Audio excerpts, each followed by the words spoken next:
I'm going to read an excerpt from my screenplay novel, The Business Army, which is now up online at Eclectica. Now, a few years ago, I made some fairly simple videos based on this novel in an attempt to promote it. Now, those particular videos I'm slowly making available online. They're pretty crude. I was using Movie Maker and some drawings I did and a very cheap microphone. And although I did my best and fussed over them, my lack of editing skill and the very simple equipment that I was using comes through.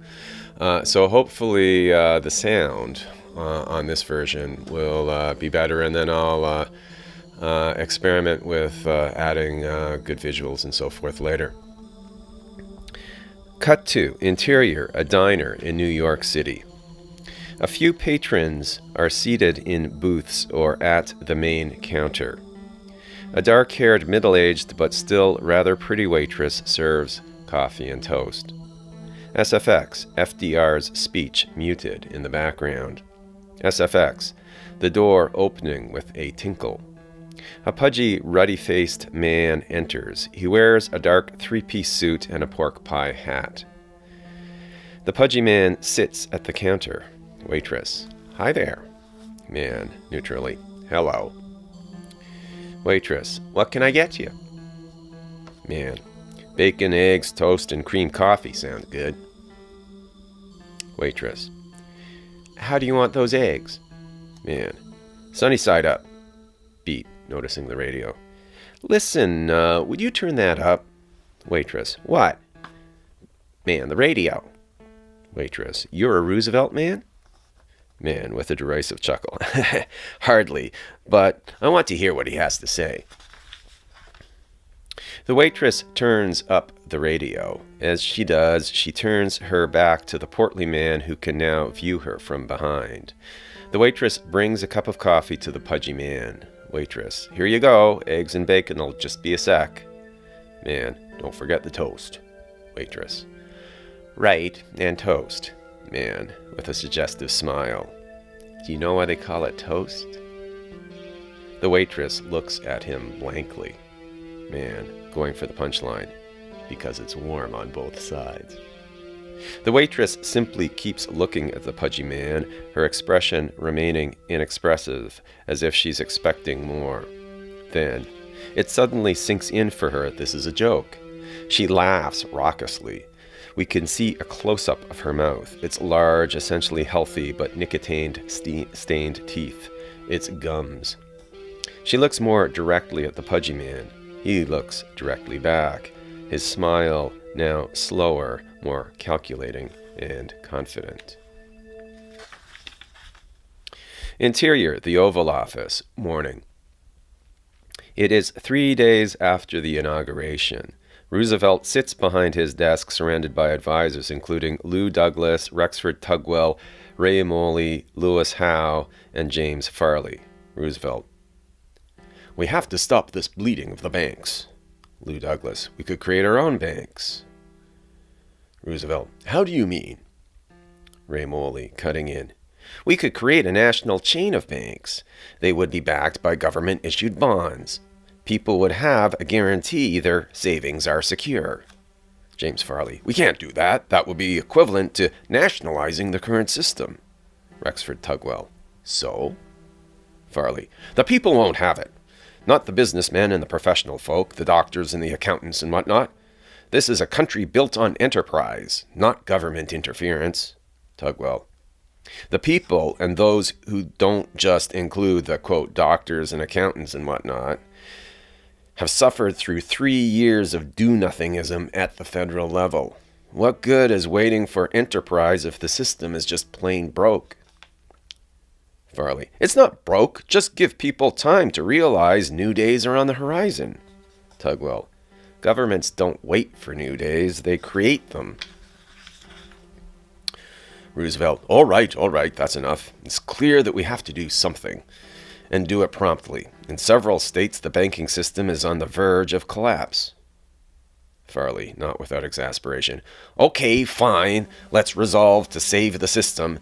There's a magnificent plan. Now, why didn't the previous administration think of it? Tugwell. They were dyed-in-the-wool tightwads, that's why. Lewis, how? They were rigid, they were heartless. They were cheap, but they weren't fools, and they didn't want to assume a debt this country can't afford. We'd be wise to do the same. Roosevelt. Yes, indeed, Lewis. But I must say I still like what Rex is saying. We can worry too much. After all, money may not grow on trees, but it's not healthy to consider it locked permanently in safes either. I think that's a good way of summing up what Hoover and his boys were convinced of. Farley. But, sir, if I may, that is part of the problem. To a significant degree, our money is locked away, and that's not our money's fault. It's just the effect of the price of gold and our reserves of it. Tugwell. Now, if that isn't the logic of Hoover, I don't know what is. Farley, irritated.